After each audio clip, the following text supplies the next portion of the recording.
जो मसीहा आदरणीय स्वामी प्रसाद मौर्य जी का आगमन आज ही होने वाला है और मैं उनसे मिलना चाह रहा था। मेरा नंबर 7वें नंबर पे है, लेकिन मैं धन्यवाद देना चाहता हूं आयोजक मंडल का, जिन्होंने मुझे सबसे पहले बुलवा करके स्वतंत्र कर दिया है और आने वाले 10-5 मिनट बाद निश्चित रूप से मेरी बात आप तक के लिए जो पहुंचनी है वो पहुंच जाएगी। साथियों, हमारे मंच पे मंचासीन विशिष्ट अतिथि तमाम साथी लोग उपस्थित हैं। रामकृपाल कोल जी, रामदेव निडर जी, जयनारायण प्रबंधक जी, डॉक्टर सनाउल्लाह खान, राजबली जैसल जी, डॉक्टर अवधेश सिंह पटेल जी, जंगीलाल गुप्ता जी और मुख्य अतिथि के रूप में पूर्वांचल सहित पूरे उत्तर प्रदेश में अपनी वैचारिक लड़ाई के लिए जाने वाले RS पटेल जी हैं। मैं सभी लोगों को धन्यवाद देता हूं जो उन्होंने समय निकालकर इस कार्यक्रम में पहुंचने का कार्य किया है। साथियों, इस कार्यक्रम को आयोजित करने के पश्चात पवन सिंह जी ने मुझे फोन किया और कहा कि इस तरीके का कार्यक्रम आयोजित है, आपको आना है। मैंने कहा बहुजन विचारधारा की राजनीति करता हूं, बहुजनों के लिए लड़ता हूं, निश्चित रूप से इस कार्यक्रम में मैं आऊंगा।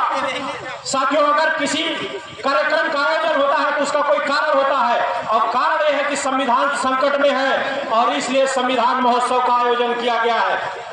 साथियों, आजादी के बाद आज जिस तरीके से संवैधानिक संस्थाओं पर वर्ग विशेष के लोगों का कब्जा है और संविधान के अनुच्छेदों के साथ खिलवाड़ हो रहा है। साथियों, मैं अनुच्छेद 15 की बात करता हूं।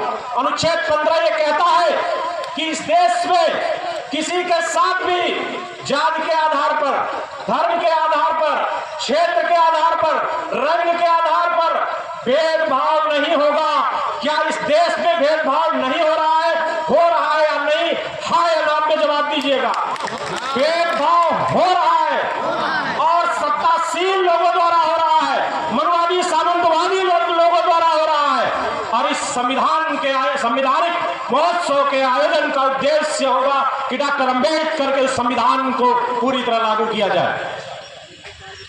अनुच्छेद 17 यह कहता है कि हम छुआछूत को समाप्त कर देंगे। किसी के छूने न छूने से अभी जो यहाँ पे साथी जो गा रहे थे उन्होंने कई बातें कही, लगभग वो सारी बातें कही जो मैं कहना चाह रहा था। आप समझिए कि डॉक्टर अंबेडकर को जिस तालाब में पानी पीने के लिए आंदोलन करना पड़ा हो, उन्होंने कहा था, मुझे भी पता है, ज्यादातर लोगों को पता है, कुत्ता तालाब में पानी पी सकता था, बैल पानी पी सकता था, सुअर पानी पी सकता था, लेकिन इंसान पानी नहीं पी सकता था। एक कैसी धार्मिक व्यवस्था थी, एक कैसी वर्ण व्यवस्था थी। क्या उनके संतानें माफी मांगेंगी अपने पूर्वजों के कुकृत्य का लेकर के? आपने अपराध किया था, सामाजिक अपराध किया था, मनुष्य को मनुष्य की श्रेणी में नहीं रख करके सामाजिक अपराध किया था। और अगर हमारे यहाँ तो बहुजन समाज के लोग बैठे हुए हैं, साथियों, मैं इतना कहना चाहता हूं, ज्यादातर ओबीसी के लोग हैं, SC के लोग हैं, मैं ओबीसी कम्युनिटी से हूं। अगर ओबीसी का कोई बंदा SC के बंदे को जाति आधार पर नीच मान रहा है तो वैचारिक सामंतवादी है, मनुवादी है। किसी से इंप्रूवमेंट की जरूरत नहीं है, आप अपने भी इंप्रूवमेंट करिए। पटेल जी मौर्य जी से बड़े हैं, एक अलग बहम है। मौर्य जी पटेल जी यादव जी से बड़े हैं, ये एक अलग बहम है। यादव जी तमाम पटेल जी, मौर्य जी, विश्वकर्मा जी, प्रजापति जी से बड़े हैं, एक अलग बहम है। पासी समाज चमार समाज से बड़ा है, अलग बहम है। चमार का नाम मुसार से बड़ा हूं, अलग बहम है। कोई किसी से बड़ा नहीं है। इस संविधान में सब समान है। अगर आप इस भावना को त्याग नहीं दे रहे हैं कि मैं बड़ा हूं, तो आप मनुवादी हैं, आप सामंतवादी हैं। आप उन मनुवादियों के ऊपर आरोप लगाने का अधिकार आपको नहीं है अगर आप ये कहते हैं कि मैं बड़ा हूं। मैं इस देश के किसी भी व्यक्ति को समानता की बात करता हूं, आवाज उठाता हूं संविधान के बारे में बात करने की। मैं अनुच्छेद 19 की बात करता हूं। इस देश का संविधान अनुच्छेद 19 अभिव्यक्ति की आजादी की बात करता है। आप जानते हैं कि अगर आज के दौर में संत कबीर होते तो उनको मनुवादी गोली मरवा देते, नहीं मरवाते थे, FIR दर्ज करवा देते। यहाँ पे इसी यमुना पार में 3 कुशवाहा समाज के लोगों के खिलाफ FIR हुई है अभिव्यक्ति की आजादी पर। और ये पुलिस वाले मजबूर हैं, कभी कभी उन पे गुस्सा आता है मुझे कि उनको संविधान की कोई जानकारी नहीं है। फिर मैं समझता हूँ पुलिस नौकरी करती है, पुलिस को सत्ता पक्ष का दबाव होता है तो पुलिस FIR दर्ज कर देती है, कहती जाके ट्रायल में साबित करिएगा कि आपने सही किया है कि गलत किया है। मैं निश्चित रूप से कानून का विद्यार्थी रहा, एशिया के सबसे बड़े high court Allahabad high court में वकालत करता हूँ, जंग की चोट पे करता हूँ, मनुवाद के सीने पे चढ़ के वकालत करता हूँ। और मैं ये जानना चाहता हूँ कि इस देश में क्या सबको समानता का अधिकार है? न्यायपालिका में क्या स्थिति है? मैं उसका अंग हूं, खुल के नहीं कहूंगा, समझ लीजिए। विचारधारा विशेष के लोग प्रतीत होता है कि हावी है। अभी ब्यूरोक्रेसी में आप तय कर लीजिए, क्या ओबीसी सब कम्युनिटी का पिछले आसपास के 10-20 जिलों में एसपी है, डीएम है? नहीं है। तो हमारा रिप्रेजेंटेशन कहां गया बहुजन समाज के लोगों? ये डॉक्टर अंबेडकर का संविधान ये नहीं कह रहा था। अब डॉक्टर अंबेडकर का संविधान सबके रिप्रेजेंटेशन की बात कर रहा था। अभी गांव पेश खेलने की बात हो रही है। पिछले साल ग्राम पंचायत अधिकारी का वैकेंसी आई, बड़ी शानदार आरक्षण मिला, 9.5% बजाइए ताली पिछड़ा समाज के लोगों। अगर आपके अंदर जरा सा स्वाभिमान हो तो ऐसी विचारधारा की सत्ता को उखाड़ फेंकने का समय है जो संवैधानिक व्यवस्थाओं में प्रदत्त की गई 27% आरक्षण को समाप्त करने का काम कर रहे हैं। मैं संविधान की बात कर रहा हूं, किसी राजनीतिक पार्टी की पैरवी नहीं कर रहा हूं। इस संविधान में 27% आरक्षण है। मैं मनवादियों से पूछता हूं, जब आपने मंदिरों में 100% आरक्षण कर रखा था तब आपको आरक्षण से नहीं आपत्ति थी, आज हमारे 27% आरक्षण से आपत्ति हो गई। मैं ये पूछता हूं, 27% आरक्षण के लिए आयोग का गठन किया गया था, मंडल आयोग की रिपोर्ट के बाद 27% आरक्षण लागू हुआ था। मैं इस तमाम राजनीतिक पार्टियों से पूछना चाहता हूं, 10% जो आरक्षण लागू हुआ है किस आयोग की रिपोर्ट के आधार पर लागू किया गया है?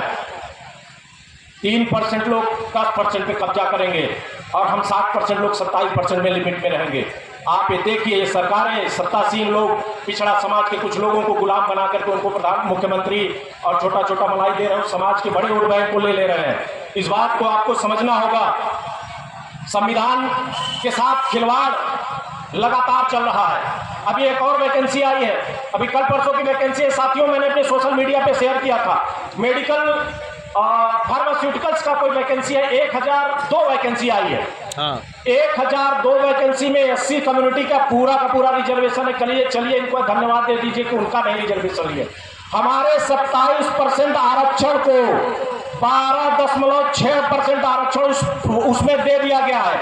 यह शर्म की बात है मेरे लिए, इस पंक्ति में बैठे तमाम लोगों के लिए और इस दर्शक दीर्घा में बैठे तमाम लोगों के लिए कि ये सरकार इतना दुस्साहस कैसे कर ले रही है कि बहुजनों की ओट से बनी सरकार बहुजनों के आरक्षण को समाप्त करना चाहती है। ये संवैधानिक इशू है, राजनीतिक पॉइंट नहीं है। कोई भी पार्टी, जैसा अभी हमारे तमाम वक्ता बोलेंगे और कुछ लोगों ने बोला, मैं निश्चित रूप से एक राजनीतिक पार्टी से हूं, लेकिन मैं आपको आश्वासन देना चाहता हूं, अगर वो पार्टी भी आपके अधिकारों का हनन करे और संविधान से खेले, हमारे आरक्षण से खेले, तो ऐसी पार्टियों को उखाड़ कर फेंकने का काम करिएगा। आपसे मैं सवाल करता हूं, आज केंद्र और प्रदेश में वर्तमान सत्तासीन पार्टी क्या कर रही है? आप किसी पार्टी से जुड़े होंगे, पूछिए उस सरकार से। हमारा संवैधानिक अधिकार, हमें पानी पीने के अधिकार से वंचित कर दिए जाने वाले लोग आज हट्टास कर रहे हैं। आज जात के नाम पे अपमानित किया जाता है। एक बहुत लेटेस्ट उदाहरण दूंगा, 2 मिनट में बात संपन्न करूंगा साथियों। केंद्रीय विश्वविद्यालय इलाहाबाद विश्वविद्यालय, एससी कम्युनिटी के एक लड़के को, यहाँ पे एक प्रॉक्टर है राकेश प्रताप सिंह, नाम समझ गए होंगे, योगी जी की बिरादरी का है। मुझे किसी बिरादरी से आपत्ति नहीं है, मेरे छात्र जीवन में बहुत सारे साथी रहे, हर बिरादरी के लोग रहे, लेकिन जब विचारधारा की बात आएगी तो होगा। वो राकेश प्रताप सिंह उस एससी कम्युनिटी के लड़के को पीटता है, मारता है और जात सूचक शब्दों का प्रयोग करता है, और वहां का थाना अध्यक्ष भी जात विशेष का है, कर्नलगंज का, और से मिल करके उसको मारा गया। SC ST एक्ट में FIR नहीं हुई। ये आज के दौर में संवैधानिक व्यवस्थाओं का की हाल है। संवैधानिक संस्था में बैठे थानाध्यक्षों का यह हाल है।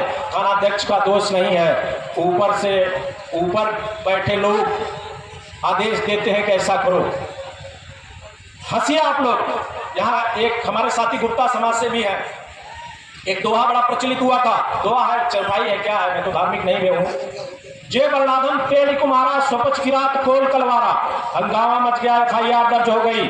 सुप्रीम कोर्ट ने कहा किसी की विचारधारा किसी की भी हो सकती है और कोई विचारधारा अपराध कैसे हो सकता है, और जो अपराध नहीं उस पर FIR कैसा?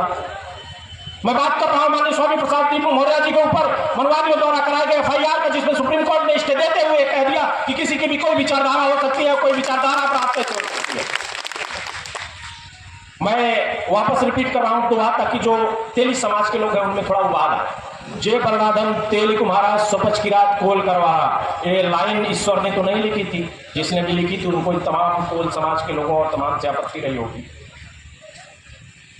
देश के प्रधानमंत्री ये कहते हैं कि मैं तेली समाज से हूं, और यही राकेश प्रताप सिंह और तमाम लोग मिलकर के इलाहाबाद यूनिवर्सिटी में परसों के डेट में एक लड़कों को पीट करके मारे हैं। और सवाल है, वीडियो वायरल है, ऑडियो वायरल है, सत्ता में हैसियत हो एफआईआर करा दी हृदयलाल मौर्य के ऊपर। मैं देख लूंगा हाईकोर्ट में। मेरा ये सवाल है कि उसकी इतनी हैसियत कैसे हुई कि जिस बिरादरी के देश का प्रधानमंत्री हो, उस बिरादरी के छात्र को यह कह रहा कि तेली कब से पढ़ेंगे, तेली अब पढ़ाई करेंगे। मतलब तेली नहीं पढ़ेगा, अयर नहीं पढ़ेगा, कोयली नहीं पढ़ेगा, कुर्मी नहीं पढ़ेगा, प्रजापति नहीं पढ़ेगा, पासी नहीं पढ़ेगा, चमार नहीं पढ़ेगा, तो क्या ही पढ़ेंगे? घंटा बजाने वाले पढ़ेंगे। कौन पढ़ेगा? देश हमारा है। मैं दावे के साथ कहता हूं, मैं हृदयलाल मौर्य दावे के साथ कहता हूं, जिसका राष्ट्र चिन्ह है देश उसका है। और यहाँ पुलिस ऑफिसर्स बैठे हुए हैं, उनके ऊपर जो सिंबल होता है अशोका लायन है। अशोका लायन किसका है? महान चंद्र अशोक का है, जो इस देश का राष्ट्र चिन्ह है, जो संसद पे है और जो सुप्रीम कोर्ट पे है। और वही अशोका लायन से अशोक चक्र निकल के इस झंडे में है। तो देश तो हमारा है, बहुजनों का है। हम नहीं पढ़ेंगे तो कौन पढ़ेगा? इसलिए साथियों में दावे के साथ कहना चाहता हूं, ऐसी विचारधारा की सरकार को, ऐसा बोलने वालों को मुंह तोड़ जवाब दीजिए। बहुत नहीं बोलूंगा, आजकल पुलिस जल्दी एफआईआर कर देती है, वैसे हो तो कुछ नहीं पाएगा मेरा, फिर भी बोलने के लिए समय देने के लिए आप लोगों ने